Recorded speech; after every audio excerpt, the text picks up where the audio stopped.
nesse seminário dessa manhã. Agradeço pela oportunidade, agradeço a Deus por estar aqui com vocês, pela oportunidade de participar dessa comissão tão pluralista, como foi colocado aqui, tão preocupada com a sociedade como um todo, a ponto de poder envolver, de querer envolver, na verdade, outros profissionais de outras categorias em uma comissão da Ordem dos Advogados do Brasil, para que juntos nós possamos discutir soluções para a sociedade como um todo. Realmente é uma grande alegria poder partilhar com vocês nessa manhã de conhecimento. Aliás, esse local, né, ocupado por palestrantes tão gabaritados, mestres, doutores, tão experientes, está aqui realmente um grande privilégio. Eu tenho um material em slides, eu gostaria de compartilhar com vocês. Deixa eu fazer aqui. E gostaria de verificar se vocês estão enxergando. A tela está sendo compartilhada?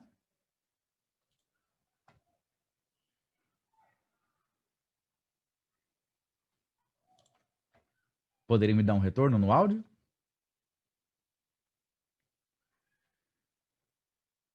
Podemos seguir? Muito bem. Vamos lá então, senhores.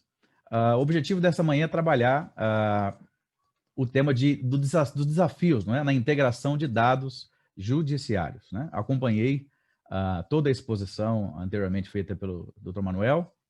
Né? Nós estamos juntos na comissão, compartilhamos de todas essas impressões, né? E apenas para colocar aqui que, além dos economistas e dos contadores, os administradores também são uma classe credenciada junto ao judiciário para fazer perícias de ordem econômicas, né? De cálculos também, processos tanto como trabalhistas, como civis e de outras áreas. Né? Então, realmente, essa decisão, né, pela qual nós esperamos que seja favorável nesse mandado de segurança, nós esperamos também que atinja, com certeza, também os administradores. Muito bem. Os desafios na integração de dados judiciários. Por que nós gostaríamos de tratar desse tema? Quando a gente fala em bancos de dados, em sistemas de informação, essas informações, para que possam possuir sinergia, para que possam possuir a relevância no seu estudo, elas precisam estar interligadas. É como eu tivesse... É como se entendeu nas empresas, onde eu tenho vários departamentos, onde eu tenho cada departamento com o seu próprio controle individualizado. Então, pensando nisso, né, já é a prática adotada, os famosos ERPs, né, que são aqueles sistemas que integram todas as áreas da empresa, para que haja sinergia de trabalho e a colaboração entre todas as áreas. Então, por isso, a necessidade de que esses dados sejam interligados e que não fiquem simplesmente, apesar de informatizados, dispersos. Né? Porque a união dessas informações, nós vamos encontrar correlação e nós vamos encontrar, então, a possibilidade de achar paralelos e achar soluções para, de repente, uma área poder auxiliar a outra. É extremamente importante o judiciário nessa seara de querer e precisar interligar suas ferramentas. Nós vamos ver aqui, nessa manhã, de forma breve, quantos sistemas o judiciário possui e quão é complexo a rede de sistemas de informação do judiciário e algumas propostas, né? Singelas propostas, para que nós possamos caminhar para a integração dessas informações. Muito bem, vamos começar aqui com alguns desses desafios. O primeiro desafio seria o perfil tecnológico necessário ao advogado. Né? Eu vou mostrar aqui para vocês uma imagem que talvez quando a gente analisa esses documentos, esses periféricos, né, e esses dispositivos, a gente acha que esteja falando de um profissional, talvez, de tecnologia da informação, mas não é. Nós estamos falando aqui de um profissional da área da advocacia. Você que é advogado, advogada, você sabe que, além do seu computador, você precisa de impressora, mas muito mais, de um scanner, tão necessário para você transformar os seus documentos físicos em digitais, para que você possa juntá-los aos autos do processo. Hoje você precisa de, assim como nós estamos utilizando agora, né, câmera, microfone para participar de audiências que são realizadas, instalar uma série de aplicativos no seu computador, no seu notebook ou no seu celular, né? Tem hora que é o Webex da Cisco, tem hora que é o Microsoft Teams, são tantas ferramentas que você tem que instalar, deixar devidamente configuradas e saber utilizá-las. O famoso certificado digital, que é tão necessário hoje em dia, sem a qual você não consegue nem acessar os sistemas e nem tampouco assinar os documentos, né? Ter domínio de tantas tecnologias, plugins. Esse é o dia a dia do profissional do direito, né? Veja o que se tornou, como a profissão ela trouxe esses rumos, na verdade, né? A informatização, a virtualização da justiça fez com que o advogado e a advogada fosse necessário dominar essas tecnologias. Não é apenas um conhecimento de mero usuário, você tem que ter um conhecimento mais solidificado para poder extrair todos os seus recursos e até, como foi comentado anteriormente, caso faça uma má utilização, até o seu cliente pode ser prejudicado por conta disso. Então, veja aí o perfil tecnológico que você, advogado, advogada, já precisa ter a partir de já, ou há bastante tempo. Segundo desafio, o volume excessivo de processos físicos e híbridos. Nós temos ainda uma grande quantidade de processos que não estão virtualizados. Nós veremos agora informações extraídas, inclusive, do próprio Conselho Nacional de Justiça. Veja que a previsão, segundo o próprio Conselho Nacional de Justiça e noticiado no portal do Cine Justiça do Rio de Janeiro, é que até o final desse ano nós teremos 114 milhões de ações no judiciário. É impressionante, né? Se nós fizermos um paralelo com a quantidade com a população brasileira, né? O censo de 2019 mostrando cerca de 209 milhões de pessoas, é uma informação assustadora, ou seja, é um processo para cada 2 habitantes. Um volume excessivo de processos. E, aliás, como foi comentado aqui na palestra anterior, comentado no chat por outros doutores, veja, então, a importância de câmaras de conciliação, de mediação, de arbitragem. Na verdade, o judiciário ele tem que ser a última instância, de fato, a última instância de uma relação que não foi terminada de forma amigável, né? E parece que nós estamos utilizando o judiciário para resolver conflitos dos mais diversos naturezas, e até os menores, aqueles que poderiam ser resolvidos de uma forma mais madura, de uma forma a conciliação, né? E agora veja, então, essa informação, como nós ficamos chocados ao verificar que no judiciário nós podemos chegar a 114 milhões de processos em tramitação. Realmente, haja abraço, né, para o nosso judiciário dar conta dessas milhões de ações. Como nós falamos aqui, um cálculo simples, né, é um processo a cada 2 brasileiros. Impressionante, né? Agora, falando da tramitação desses processos, nós temos eles, o funcionamento desses processos são de 3 formas, basicamente, né? Os processos ainda físicos, aqueles que lá atrás ainda, né, em processos bem antigos, nasceram de forma física e continuam sendo operados dessa forma. Os que são híbridos, os que têm parte deles virtualizados e parte físicos, né? E aqueles que já são 100% eletrônicos. Eles já nasceram desde a sua distribuição de forma eletrônica e assim prosseguem até o seu encerramento. Lembrando que a virtualização da justiça ela iniciou no ano de 2009, portanto já se passaram mais de 11 anos e nós ainda não temos 100% das comarcas digitalizadas. Digitalizadas no sentido de os processos serem 100% digitais. São informações do próprio Conselho Nacional de Justiça, que nós veremos aqui na sequência. O próprio relatório, né, que a Justiça nos emite, o CNJ, o relatório chamado Justiça em Números, emitido agora no ano de 2020, com atualizações até 31/12 do ano passado, né, ele diz o seguinte, que 9 em cada 10 ações judiciais foram iniciadas em um computador, um celular ou um tablet. 10 anos antes, a proporção era 1 a cada 10. É bem verdade que nós tivemos uma grande evolução. Porém, se nós pararmos para pensar, mais de 11 anos se passaram e ainda nós temos, nos dias de hoje, processos que são inicializados, conforme o próprio CNJ nos informa, de forma manual, ou seja, física.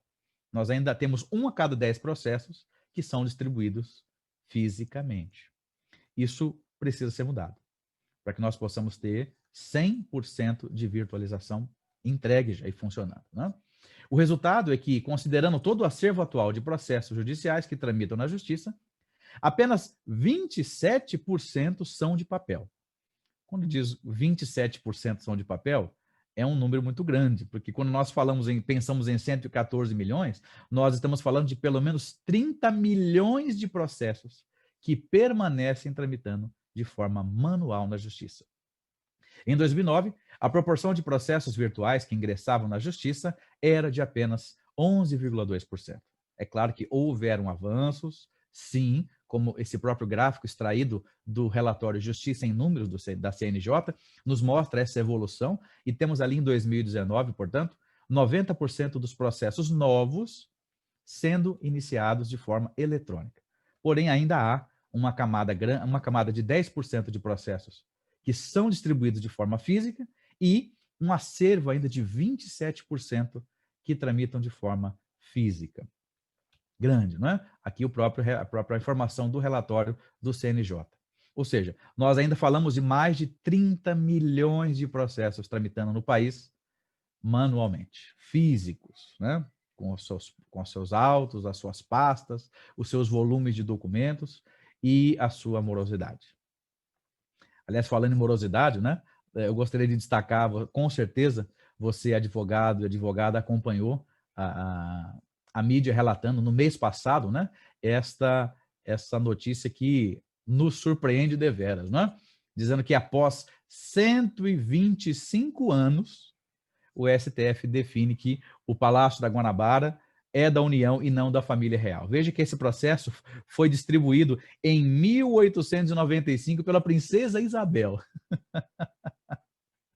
Ou seja, nós temos no nosso país uma justiça que ainda leva 125 anos para julgar uma causa. É importante frisar que um dos principais objetivos da virtualização da justiça é a sua celeridade. E nós não podemos mais admitir verdadeiros elefantes brancos como esse. Uma justiça que leva mais de um século para julgar uma causa. E nós estamos aqui junto com a comissão para juntos pensarmos em novas soluções e cobrarmos também das autoridades para que o princípio da celeridade seja completamente cumprido. Vamos seguindo. Nós vemos o terceiro desafio: grande quantidade de sistemas judiciários. Como nós falamos, essas bases, apesar de serem sistemas do complexo da justiça, seja ela federal, seja ela estadual, seja ela justiça do trabalho, justiça militar, justiça eleitoral, eles não possuem qualquer comunicação. E aqui, com certeza, os principais foram aqui listados, e com certeza você já conhece a sua grande maioria, e alguns já puderam manipular, trabalhar nesses principais. Eu gosto de falar tanto do Tucujures. Eu não sei se alguém que está conosco aqui participando já protocolou ou já distribuiu algum processo no Tucujures, que é o sistema da justiça do Tribunal de Justiça do Amapá. Então a gente tem ali diversas ferramentas. O STJ tem sua própria ferramenta, o STF tem sua própria ferramenta, temos o PJE utilizado pela maioria, né? A maioria das varas de processos mais demais tipos de justiça especializada, o ESAGE, o EPROC, EJUR, o CRETA, e aqui, se nós fôssemos listar, ficaria até pequeno a tela, né? De tantos sistemas que existem. E aqui nós estamos falando de sistemas de administração de processos judiciais, porque na verdade existem também diversos sistemas auxiliares, e nós podemos pensar alguns desses, como por exemplo o Sisbajude, né, que ele está substituindo o Bacenjude, o Infojude, Infoseg, Renajude, com certeza você conhece a grande maioria deles, né? Sistemas de interceptação telefônica, de bens apreendidos, de videoconferência. E pasme, segundo informações do próprio Conselho Nacional de Justiça, são 111 sistemas no portfólio de soluções tecnológicas do Conselho Nacional de Justiça, somente. Está aqui o link para você consultar da própria página do CNJ. 111 sistemas, somente no bojo do Conselho Nacional de Justiça. A gente está falando de uma grande quantidade de ferramentas que necessitam estar interligadas para que as informações possam produzir para nós conhecimento, estatísticas, probabilidades, econometria, análises preditivas. Porém, é necessário que essas bases estejam perfeitamente interligadas. A ideia aqui não seria falar em substituição de sistemas. A gente não está falando disso, né? Afinal de contas, imagina só o trabalho para se implantar um sistema. Você já participou disso, né? Sabe como é traumático implantar? Eu sou da área de tecnologia, mas implantar um sistema é traumático. Substituir um sistema é mais traumático ainda. Imagina, nesse cenário do CNJ, com 111 ferramentas, a gente pensar em qualquer substituição. Mas nós precisamos pensar em interligação, em intercâmbio de dados. É fundamental, é condição sine qua non para que nós tenhamos em condições para poder desenvolver informações de cunho estatístico, de previsibilidade, para que a justiça possa ter, cumprir ainda mais com o seu princípio de celeridade, imperativo que essas bases sejam interligadas. 111 sistemas, né? A gente está falando de muita coisa. Mas, muito bem, um outro desafio que nós poderíamos citar aqui com vocês nessa manhã é que existem ainda rotinas manuais em processos eletrônicos. O que nós estamos falando aqui? Só lembrando, né, que o processo judicial eletrônico, ele veio em substituição, claro, ao processo judicial físico. Entretanto, o seu paradigma principal, o seu modelo principal de modus operandi, não é? Sempre foi o processo físico, que sempre foi o processo que existiu. Entretanto, ainda na sua operacionalização, existem certas rotinas que o próprio judiciário opera, que são manuais. Estamos falando de um processo virtual, porém que necessita ainda de operações manuais. E tudo isso faz com que a fila de processos no judiciário, que já é grande, 114 bilhões de processos, permaneça caminhando de uma forma morosa. É necessário que sejam feitas revisões nos processos internos dos tribunais, porque tem muita coisa que é feita ainda ali, que é manual. São processos eletrônicos, que nasceram de forma eletrônica, que têm tecnologia embutida, mas que ainda precisam de operação manual. Você quer ver alguns exemplos? Com certeza você que milita nessas áreas vai saber aqui do que eu estou falando. Por exemplo, tem lá falando aqui no nosso tribunal, né? O Tribunal de Justiça de São Paulo, e tantos outros que operam dessa mesma forma. Possui lá o portal de custas, que você tanto conhece, né? Veja ali que a vinculação da guia de custas ao processo correspondente é necessário que seja feita pela serventia de forma manual. Você sabia disso? Quando é gerada a guia de custas e é pago reconhecimento, é feito o reconhecimento daquele pagamento, a serventia precisa manualmente pegar aquela guia, identificar qual é o processo correspondente àquela guia e anexar aos autos do processo. Os sistemas não se interligam. Isso não é feito de forma automática. Quando a gente recolhe as custas, a gente já deveria ter informação de qual processo está se referindo. E aquilo poderia entrar de forma automatizada aos autos do processo e na movimentação processual. Mas não é assim. É preciso ainda que a serventia identifique manualmente. Aquela guia se refere a qual processo. E ele tem que pegar aquele PDF, anexar manualmente e iniciar os trâmites de forma manual ainda. Você quer um outro exemplo? Com certeza você conhece isso aqui. A vinculação do mandado, o famoso MLE, né? Os mandados de levantamento eletrônico ou de levantamento judicial, né? Que existiam há alguns anos atrás, ainda precisam ser feitos de forma manual. Está tudo ali, gente. Número do processo, CPF, CNPJ das partes, os valores para liberação, mas é necessário ainda que tenha que se pegar aqueles documentos e fazer esse vínculo manual com os autos do processo. E quando você diz assim, mas você está falando aqui apenas de alguns itens. Sim, eu estou falando de alguns só para exemplificar. Mas na rotina de andamento, de movimentação processual, existe uma série de outras atividades que permanecem necessitando de operação manual. E tudo isso faz com que o processo fique ainda mais moroso. Ou seja, ele virou eletrônico, mas ele ainda tem a sua operação, ainda se faz de forma manual. Quer ver um outro exemplo? Dispara o manual de comunicados aos peritos do juiz. A gente estava falando aqui tanto de perícia, não é? Contadores, economistas, administradores, engenheiros, médicos, psicólogos, até os leiloeiros, como a gente está falando de outros aspectos. Esses comunicados precisam ser feitos por e-mail, de forma manual, aos interessados. Então, existe lá aquele portal de peritos, né, onde ali é feita a escolha do profissional que vai auxiliar o juízo, e esse informativo ele vai por e-mail. Mas não são os sistemas informatizados que fazem essa comunicação. Não. Isso é serventia que precisa manualmente entrar lá na caixa de mensagens, enviar um e-mail para o perito, a perita escolhidos, dizer, olha, você foi nomeado para participar desse processo. E todas as movimentações, quando a gente está falando, inclusive, de prazos, né? Essas informações não saem no Diário de Justiça eletrônico porque não são profissionais advogados. Eles precisam ser comunicados por e-mail pelos serventuários. Então, eu trouxe só esses 3 exemplos, né, para a gente pensar aqui um pouco em quantas rotinas no processo interno de administração e movimentação dos processos ainda acontecem de forma manual. E se nós analisarmos com muita calma, com muita seriedade, essa movimentação interna, nós vamos encontrar muitas atividades que podem e devem ser automatizadas. E como isso vai ser feito? Com a interligação das bases. Com a interligação das bases de vários sistemas necessários, porém que precisam estar se comunicando. Isso vai promover grande celeridade na nossa justiça, que tanto precisa, né? 114 milhões de processos. Muito bem. Analisando, portanto, esse cenário, deixa eu voltar aqui, só para a gente pensar nos desafios, né?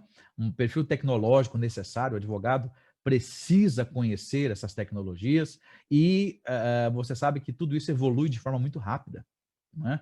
Se nós pegarmos o ano de 2009 para cá, 11 anos se passaram, mas diversas tecnologias novas apareceram. O próprio judiciário teve que se adaptar e o advogado também precisa estar em constante atualização tecnológica.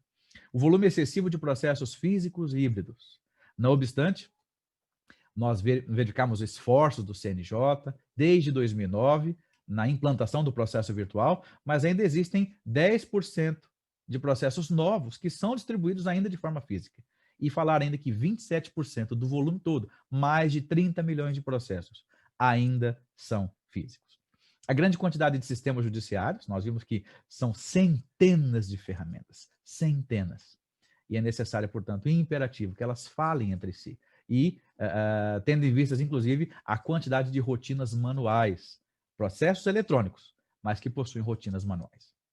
Aqui nós gostaríamos de trazer, junto, né, em nome da Comissão de Jurimetria, Análise Preditiva, da Ordem dos Advogados de São Paulo, algumas soluções, né? Isso aqui não é nada definitivo, é apenas um debate para que nós possamos refletir juntos a respeito desse importante tema. Algumas soluções que nós propomos, sugerimos, então, para colaborar, então, frente a esses desafios. Primeira delas, a conclusão da virtualização de 100% das comarcas brasileiras. É bem verdade que essas informações que nós vimos são de até dezembro de 2019. Quando nós acompanhamos as notícias nos portais, nos principais portais de notícias do país, nós conseguimos verificar, por exemplo, quando a gente vê o Mato Grosso anunciando 100% das nossas comarcas já estão virtualizadas, isso recente, em agosto desse ano, e tantos outros estados anunciando que já possuem 100% de virtualização, é importante que nós possamos ter 100% das comarcas virtualizadas. Nós não podemos ter mais, não podemos admitir mais que um processo novo seja distribuído sem que ele seja de forma eletrônica. Conclusão, portanto, da virtualização, 100% da virtualização das comarcas. Segundo, a conversão desses processos físicos e híbridos em 100% digitais. Ao contrário do que foi feito, inclusive, não só aqui no estado de São Paulo, mas em alguns outros, né, liberando os advogados para poder escanear as peças e subir. Nós, como comissão, entendemos que isso não é trabalho do advogado, ficar digitalizando os autos e colocando-os à disposição da justiça. Esse é um trabalho do judiciário. O judiciário precisa já se passaram 11 anos. Ele precisa entender que esses processos não podem tramitar mais fisicamente. Aliás, nós vimos, inclusive, que os processos não podem demorar 125 anos para serem solucionados. E também, de igual forma, eles não podem tramitar de forma física mais. O judiciário precisa evitar esforços para a digitalização e a virtualização desses 30 bilhões de processos que ainda permanecem tramitando de forma física. Promover a unificação de todos os sistemas judiciários. É um grande desafio, não é? Falamos de centenas de processos, aliás, perdão, falamos de centenas de ferramentas, centenas de sistemas, mas é importantíssimo, necessário, imperativo que essas ferramentas se integrem. É necessário que as bases de dados possam compartilhar informações. Nós não podemos continuar mais da forma como estamos, onde mesmo com instâncias superiores, classificações diferentes, justiças diferentes, nós temos os dados controlados, porém esparsos, não intercambiáveis. Nós precisamos disso. É imperativo que a justiça possua todo o seu bojo de sistemas judiciários interligados. A próxima sugestão que nós gostaríamos de propor é permitir que os advogados acessem aos sistemas judiciários por meio de APIs. Aqui eu estou falando um pouquinho mais técnico, né? Mas, na verdade, a API é uma forma de desenvolvimento tecnológico hoje, onde nós conseguimos acessar partes do sistema através, então, não necessariamente entrando ali no portal, logando com certificado digital, como nós costumamos fazer, né? Não é operando o sistema, mas eu consigo fazer com que um sistema acesse o outro através de determinadas camadas. As APIs, então, permitem isso. Você que é advogado, advogada, está nos acompanhando, com certeza você precisa alimentar o seu sistema de controle de processos, você precisa alimentar o sistema de controle de processos do seu cliente, e ainda você precisa acompanhar, claro, por óbvio, o sistema de controle de processos do judiciário. São ferramentas demais, né? Você que então que tem vários clientes, e clientes, pessoa jurídica, com certeza, e cada um tem o seu sistema, você tem que ter uma turma só preparada para poder fazer essa alimentação. Estamos falando de bases virtualizadas. Se elas forem intercambiáveis por meio de APIs, tudo isso pode se encerrar. Veja, por exemplo, nós podemos visualizar um futuro muito mais lógico do ponto de vista de informatização, quando um determinado escritório de advocacia possui a sua própria ferramenta, seja ela qual for, da sua própria gestão interna de processos, e dentro da sua própria ferramenta, ele efetuar a distribuição de processos. Já pensou? Ou ele protocolar petições, ou ele fazer a juntada de documentos, sem precisar entrar no portal da Justiça. Isso é possível. De que forma? Se o judiciário liberar esses acessos por meio de APIs. Nós vamos conseguir que o nosso próprio sistema, cada um com o seu, na verdade, né, possa se comunicar com a Justiça, seja ela de qual for a sua esfera, judicial, federal, estadual, do trabalho, enfim, ele fazer com a sua própria ferramenta a consulta a movimentações processuais, a petições, enfim, porque é permitido. É claro que existe toda uma camada de segurança, isso não é abrir, né? Mas nós estamos falando, inclusive, de dados públicos, né? O princípio da publicidade, que também deve ser respeitado, mesmo em processos judiciais eletrônicos. Se nós pudéssemos ter, então, esse grande facilitador, onde a justiça revisasse os seus processos, o judiciário revisasse os seus processos sistêmicos e liberassem APIs para essas funções de petição, de distribuição, de juntada de documentos, de consulta de movimentação. Isso facilitaria, daria grande celeridade, facilitaria muito a vida de vocês, advogados que estão nos acompanhando, né? A prestação de contas em relação à movimentação processual aos seus clientes, a quantidade de sistemas que vocês precisam alimentar, tudo isso é passível de solução quando nós pudermos possibilitar que os sistemas se falem por meio de APIs. Então fica aqui o pedido da Comissão de Jurimetria e Análise Preditiva da OAB de São Paulo para que a Justiça interligue todos os sistemas e libere por meio de APIs a utilização dessas funções. Vamos prosseguindo? Promover o envio de publicações pelo DJE diretamente aos advogados. Isso aqui eu gostaria que você pensasse comigo. você possui o seu cadastro, não é? Você é advogado e advogada, possui o seu cadastro junto à entidade de classe, no judiciário, possui o seu telefone, possui o seu e-mail de trabalho. Eles efetuam as publicações através do Diário de Justiça eletrônico. Entretanto, você ainda precisa recorrer. Nós estamos falando de 114 milhões de processos, então a quantidade de publicações é muito grande. Portanto, você ainda precisa recorrer a meios eletrônicos para poder se inteirar a respeito das publicações, não é? Você necessita assinar pacotes que fazem esse tipo de recorte eletrônico, você precisa contratar softwares que fazem o clipping, né? Que fazem um recorte eletrônico, mas você e eu sabemos que nenhuma dessas ferramentas automatizadas, elas garantem o serviço. Ou seja, se houver uma perda de prazo, a responsabilidade nunca vai ser da empresa de clipping, vai ser sua, porque é necessário que você acompanhe. Agora, se a justiça, se o judiciário já possui a movimentação, eles mesmos disponibilizaram e determinaram o prazo, eles sabem quem é o advogado, eles conhecem o número do seu registro na ordem e sabem o seu e-mail, por que o judiciário não envia diretamente para você a sua publicação? Eis aqui, portanto, a sugestão que nós trazemos aqui para que o DJE proceda com o envio individual dessas publicações. Se eu tenho um mesmo advogado com várias publicações no mesmo dia, ele receberia na tela do seu celular, no seu e-mail, que ele tem publicações novas. Se não for o recorte, pelo menos, olha, tem publicação nova para você, está lá na página tal. De alguma forma, isso tem que ser notificado, para que o advogado não fique dependendo de ferramentas terceiras de clipping que não dão garantia, porque isso é extremamente importante e até perigoso para o acompanhamento das publicações, uma grande quantidade de publicações. Relacionado a essa questão das publicações, nós sugeriríamos até que houvesse um portal unificado para essas consultas de prazo, ou seja, o advogado entrando com o seu certificado digital, né, um local seguro de acesso, e ali ele já poderia enxergar todos os seus processos de todas as esferas. Se ele administra processos, se ele patrocina, né, processos na Justiça do Trabalho, na Justiça Federal, na Justiça Comum, estadual, ele poderia ver nessa única tela todas as suas publicações. Isso facilitaria muito. O judiciário já demanda esses dados, ele já possui, ele já detém as informações. Por que não disponibilizá-las de forma inteligente para os advogados? Está aqui uma das soluções que nós humildemente propomos. Mais uma, a revisão pelo judiciário dos trâmites internos de movimentação processual para automatização de rotinas manuais. Nós temos apenas 3 exemplos. Se nós adentrarmos na administração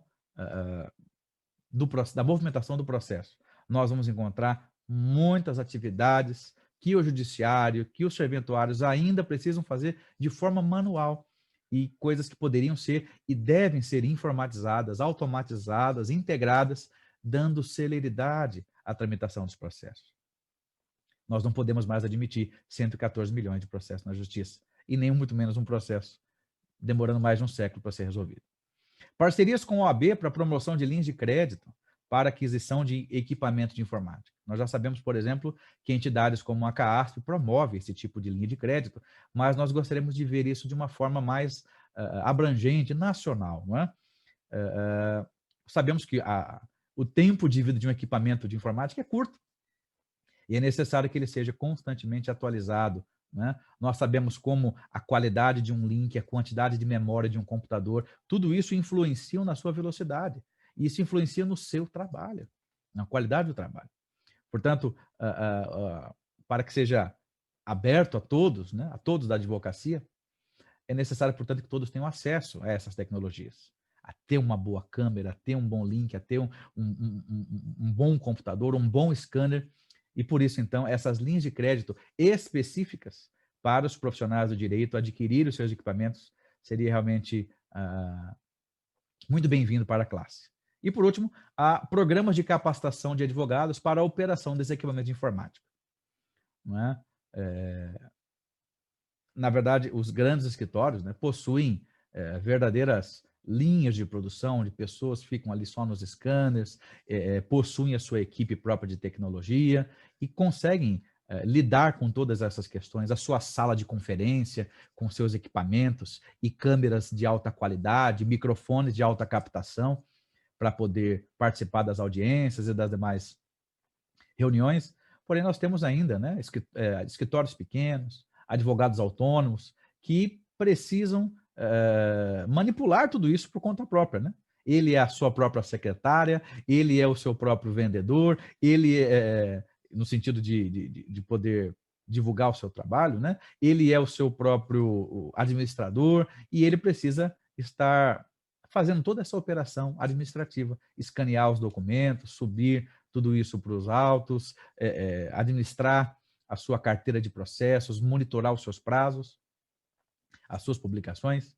Então, fica aqui a nossa sugestão para que os advogados sejam treinados para que eles possam operar, né? Tudo isso. Nós não temos essas matérias no currículo acadêmico, né? O advogado ele sai preparado, né, para o mundo judiciário, mas quando se fala em gestão, quando se fala em tecnologia, ele ainda precisa de apoio. E nós, como comissão, estamos aqui para propor isso. Muito bem. Esses, portanto, foram os principais desafios. Essas são algumas soluções que nós propomos para a solução de todos esses problemas. Finalizando, nós detectamos que recente, né, inclusive, nós estamos falando de uma resolução do Conselho Nacional de Justiça do mês passado, veja só, não tem nem um mês, né? 29 de setembro de 2020. Enquanto falamos a respeito desse tema, veja como a Justiça já tem entendido a necessidade, portanto, de se operar tudo aquilo que nós propomos nessa manhã. Acompanhe comigo, então, a resolução número 335 de 2 de setembro de 2020. O artigo 1 diz que fica instituída a política pública para governança e gestão de processo judicial eletrônico, integrando, veja que interessante, integrando todos os tribunais do país com a criação da plataforma digital do Poder Judiciário Brasileiro, batizada como PDPJ-BR. E aqui eu trouxe os 3 principais itens do artigo 2, que são os objetivos, então, desse programa: integrar e consolidar todos os sistemas eletrônicos do Judiciário Brasileiro em um ambiente unificado. Veja que como foi importante nós falarmos sobre isso e vermos que recentemente, menos de um mês, o nosso CNJ já entendeu e já colocou isso em uma forma de resolução. A partir de agora, então, eles pretendem interligar todos os sistemas. O item 3, veja lá, estabelecer padrões de desenvolvimento, arquitetura e experiência do usuário e operação de software. É importante, portanto, que todos essas centenas de sistemas, eles tenham a mesma cara, eles sejam operados da mesma forma e tenham aqui, inclusive, como nós falamos, né, como foi colocado aqui na resolução, padrões de desenvolvimento e arquitetura. Isso tem a ver com as APIs que nós falamos. E no item 4, veja lá, instituir plataforma única para publicação e disponibilização de aplicações, microserviços, lembra que a gente falou sobre isso? Né? As APIs, elas vão exatamente consumir esses microserviços, esses pedaços do sistema que ficaram disponíveis. E modelos de inteligência artificial por meio de computação na nuvem. Muito bem, a gente fica muito feliz de entender e verificar, não é, que o CNJ entendeu todas essas nossos pontos de sugestões como práticos, como necessários, e aplicando agora na sua própria resolução. Nós esperamos, entretanto, não é, que a aplicação dessa resolução 335 ela não demore mais 11 anos. Como nós vimos que o processo judicial eletrônico que se iniciou lá em 2009 e ainda não foi concluído.